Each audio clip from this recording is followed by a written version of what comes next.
All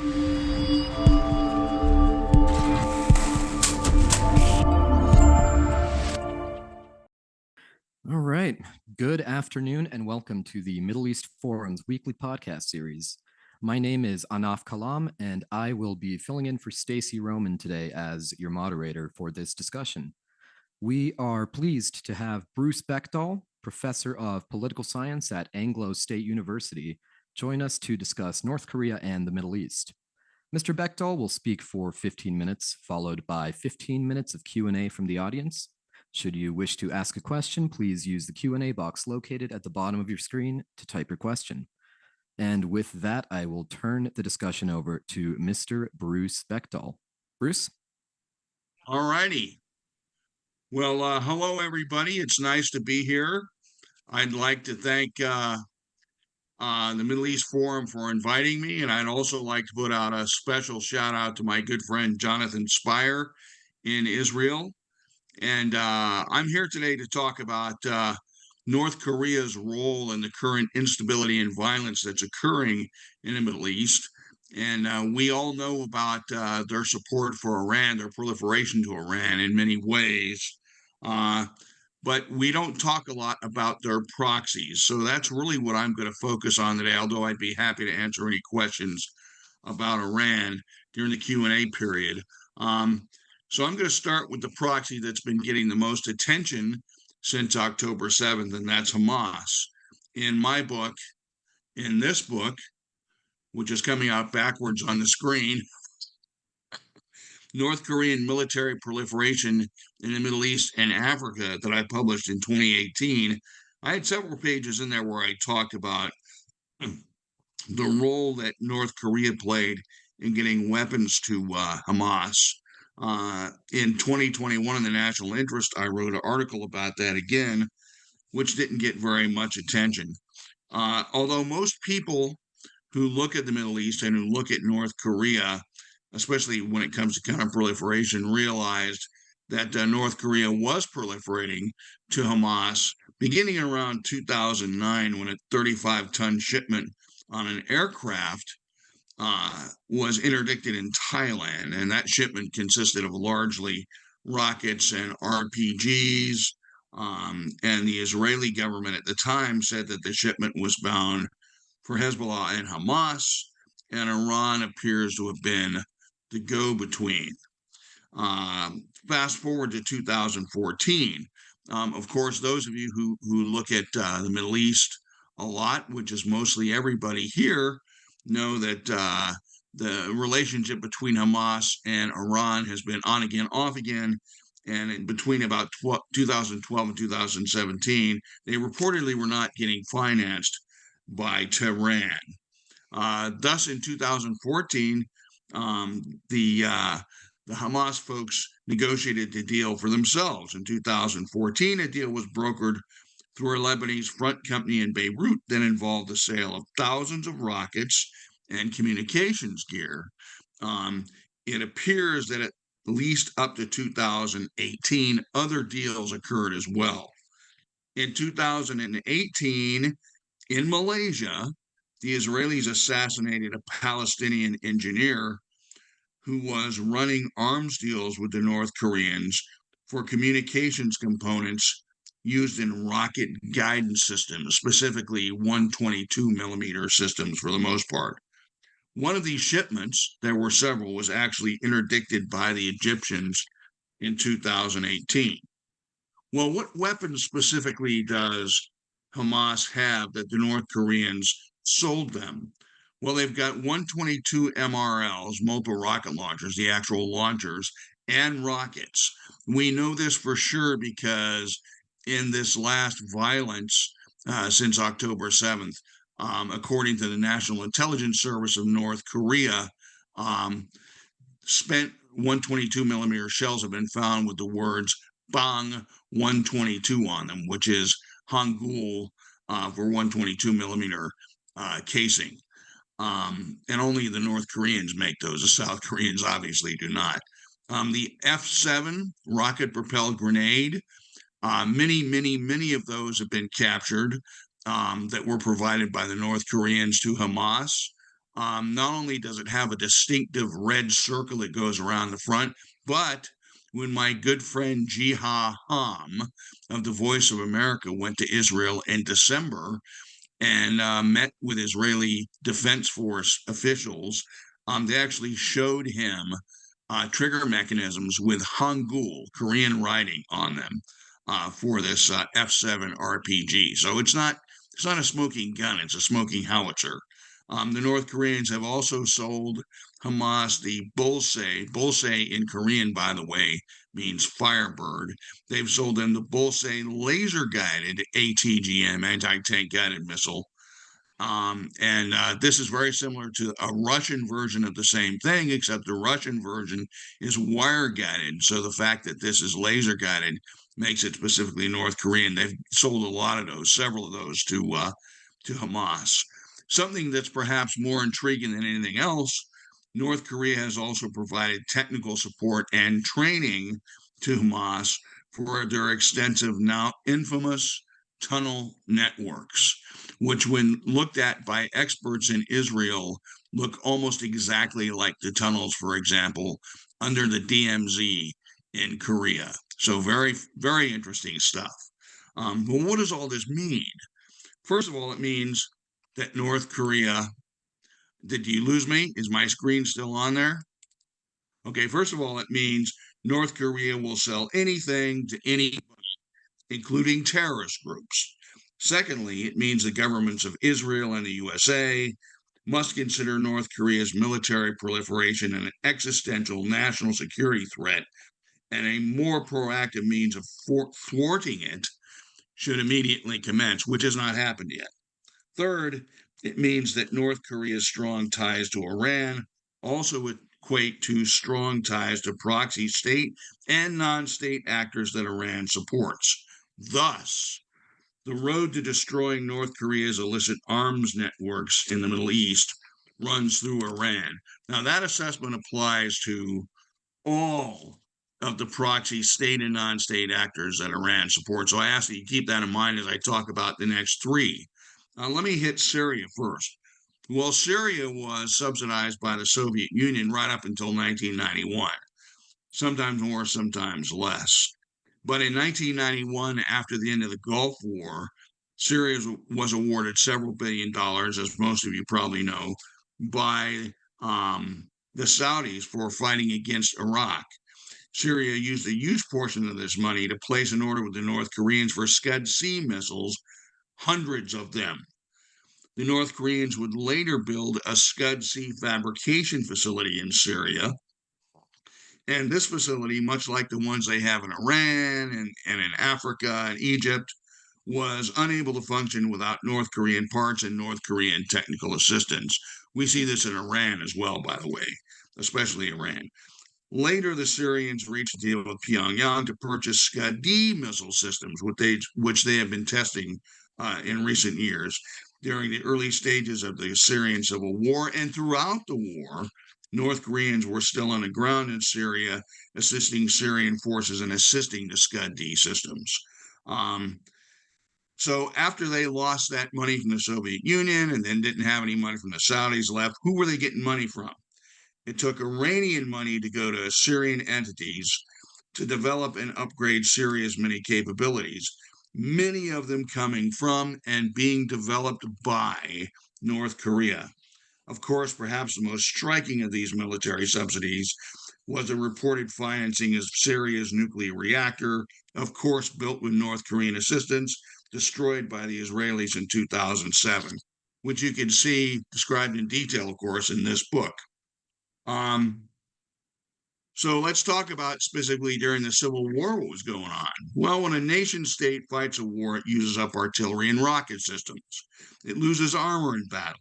It needs to replace ballistic missiles that have been fired in combat or simply destroyed by rebel forces. And it needs to rapidly beef up its small arms of many kinds that its conventional forces use in combat. North Korea provided all of this, with Iran largely footing the bill. And if a nation state is a country like Syria that needs help maintaining and resupplying its military forces with chemical weapons, that will strike fear and desperation into enemy forces that might otherwise carry out completely successful military campaigns. North Korea played a big role in all of that. In 2016, in fact, reports showed evidence that North Korea had supplied Syria with several types of artillery systems, like machine guns, ATGMs, anti-tank guided missile systems, as well as refurbishment of older Syrian Soviet-era tanks. They also supplied the Syrians with manned portable air defense systems, or MANPADS. And in 2016, of interest, the North Koreans actually reportedly had two special operations forces battalions on the ground in actual combat with the Syrians. The battalions were named Chalma 1 and Chalma 7, and one of them was actually confirmed sighted in Aleppo. By the end, or toward the end, in 2018, it became obvious that North Korea was proliferating hundreds of millions of dollars a year worth of conventional and unconventional weapons to Syria during the Civil War. In 2019, the North Koreans sent 800 new workers to Syria, and that was confirmed in 2020 and 2021, and that is ongoing. The Syrians are now working with the Chinese and the North Koreans to get what they need. So let's talk about Hezbollah. Um, Hezbollah was provided by arms and training by the North Koreans back to the 1980s. But the 2000s were what was the most compelling.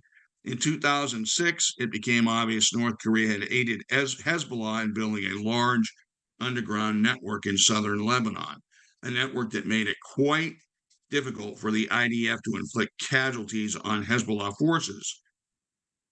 The underground networks contained arms bunkers, communications facilities, dispensaries, command and control networks, etc. Now, this was very effective in the war they fought with Israel during that time, following completion of the tunnel. But to make things worse, we have a relatively recent report from the Alma Research in Israel that states Hezbollah has built yet another system with the assistance of the North Koreans. Hezbollah cut a $13 million deal with Korea Mining Development Company, which is the largest front company for the largest proliferator North Korea has, the Reconnaissance General Bureau. This is a 45-kilometer tunnel system connecting several key nodes in Lebanon. By 2013, 6 million of the 13 million had been paid, and by 2021, it appears it was completed. As we described earlier with the Syrians, the many arms shipments that went to Syria, that went to Iran, much of that weaponry also went to Hezbollah. And because of that, Hezbollah became almost a traditional fighting force with the same type of weaponry, command and control, and training. And in fact, we also have reports that Syrian forces provided Hezbollah with Scud-D missiles. And according to reports in the Israeli and American press, by November of 2022, Hezbollah had moved hundreds of rockets with chemical munitions to a warehouse near the border with Syria. The weapons were reportedly equipped with thionyl chloride with the assistance of North Korean experts and in collaboration with Iranian chemical weapons specialists. And when I talk about weapons to Hezbollah, I mean every type of small arms you can imagine. Take what we've seen with Hamas and multiply that by at least 10. This has been a big boost for the North Korean industrial military complex as we know it, and it's been going on really with quite the flurry since about 2011. Let's talk about the Houthis. That's the last one. I have about 2 minutes left.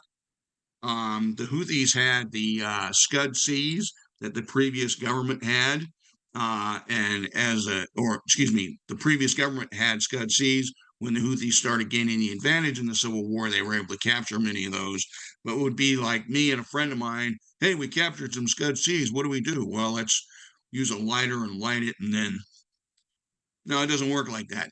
Somebody has to train you how to use that system. Somebody has to show you how to deploy it. That was the Iranians, and that was the original Scud missiles that they were launching at the Saudis and the Qataris. Well, the Iranians actually gave them updated versions of those. And they now also have, I've been looking at the ranges, some of the recent missiles they've been firing look like the ranges for what the North Koreans call the No-Dong and what the Iranians call their updated version of that, the EMOD. So we're seeing more than one type of ballistic missile that they got from the North Koreans, along with what seems according to a 2019 deal that they cut with the North Koreans. Um, Many conventional arms, everything from tanks and trucks to the Type 73 machine gun, which is an SKS, and artillery.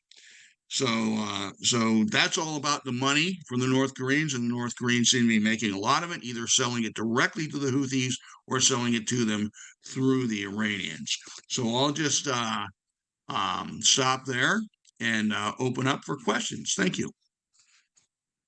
Thank you, Professor, for that insightful discussion. We have a few questions rolling in here. The first comes from Eric, who asks, with the Israeli embargo against Gaza, how does North Korea get the arms into Gaza, and what does Hamas give North Korea in return?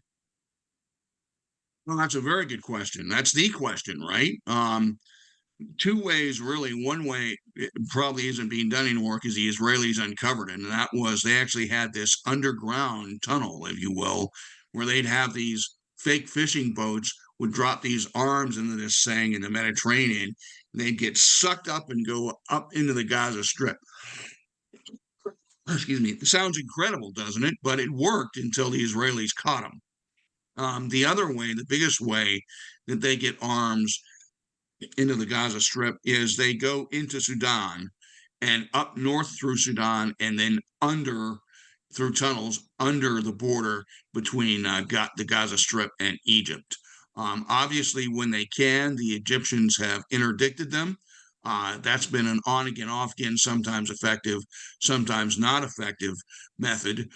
Often not effective, as we've seen with all the arms that Hamas has. Yeah, thank you. Our next question is from JR Pride. He asks, North Korea selling arms to willing buyers. Is this simply business, or is this a matter of anti-Israel policy from North Korea? It is simply business, and that's a great question. Now, is North Korea anti-Israel? Very much so. So that's just an ancillary thing that they get out of it, right? I mean, the government, the ruling family, obviously the Kim family in North Korea, and that 5 to 50,000 in the elite, the ruling elite in North Korea, they hate Americans, obviously. They hate the United States. We're the great Satan, just like we are in Iran. But Right. Israel's the little Satan, right? So, it is something that the North Koreans have for many, many years had no problem with doing. Their relationship with Syria, for example, goes all the way back to 1967. So they were providing arms and even pilots to the Syrians going all the way back to 1967, and they have been providing some type of military support to the Syrians ever since. You know, subsidized by the Soviet Union during the Cold War, and now it's a cash and carry deal. Either the Syrians pay them or the Iranians pay them, but the North Koreans don't work unless you pay. That's the way it goes. Does that answer your question? I certainly hope so.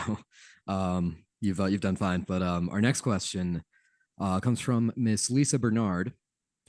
She says, quite the eye opener. In what other currencies are these weapons sold from North Korea to Hamas, Syria, and others? Boy, that's important, and I wish I would have had time to talk about that. Of course, 15 minutes is fun because we have more time for questions, which is the real fun in these things, right? But that has changed. There's been what us political scientists would call a paradigm shift, which of course anyone who's not a political scientist just means, yeah, change, right?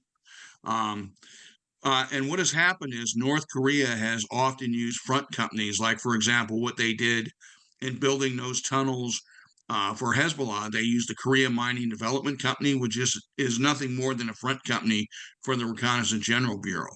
Then the way that works is that cash gets washed through either Lebanese banks, which obviously are very dirty in many ways, some of those banks, or Iranian banks, or banks in the Emirates, and then that money gets washed again and goes back to China, where through third party intermediaries, the North Koreans were able to take that out. Well, that's changed a lot since COVID, really. And the way that's changed is the North Koreans now deal largely in Bitcoin, which is much harder to trace. So, in other words, if I'm the US Treasury Department and I find a Lebanese bank that's washing North Korean money, we can sanction them, and we can make sure that the world knows, and those democratic states make sure they don't put their money in that bank. That hurts the bank. Well, it's much harder to trace Bitcoin. It's much harder to trace cyber funds. And even as I was finishing up my next book, by the way, my next book, written with Dr. Anthony Celso, comes out this fall. It's called Rogue Allies, the Iran North Korea Nexus. And in that book, I talk about how both North Korea and Iran are using cyber to launder their funds and to get funds from, for example, the buyer to the seller, which has always been something difficult for the North Koreans because of sanctions, and which has been made much easier with the advent of Bitcoin. Oh, it's interesting. I was unaware of the involvement of cryptocurrencies in all of this, but I imagine I guess it makes sense. Thank you. Our next question comes from Jeff Billingham, who asks, "Is there some sort of strategic reason why our leaders never talk about the North Korea connection? It's almost like it's some kind of big secret."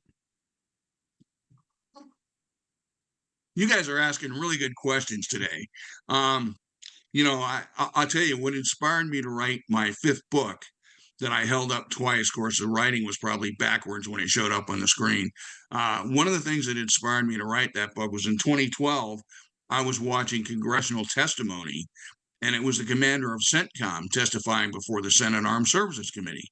And he was asked, because this was when the Syrian war had been going on for about a year, he was asked, who's supplying these weapons to the Syrians? And his answer was, well, the Russians and the Chinese and others.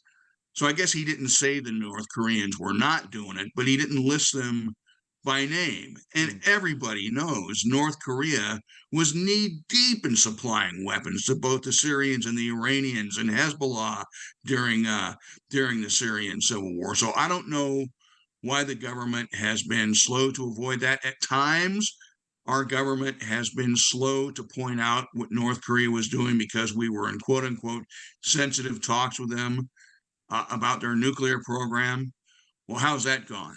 I've been a Korean analyst since I was in my late 20s, and they've still got nuclear weapons, and they've got more now than they ever had.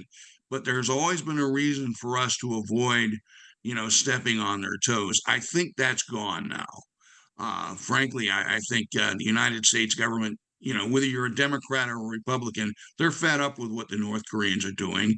And it's obvious that not just in the Middle East, but other places like sub Saharan Africa, and of course, Russia, the North Koreans are contributing to the instability and violence with all of their proliferation. So I think it's always been a policy concern. I think part of that is also North Korea has never been our number one priority. It's always been something else. Well, okay, we'll get to North Korea, whenever.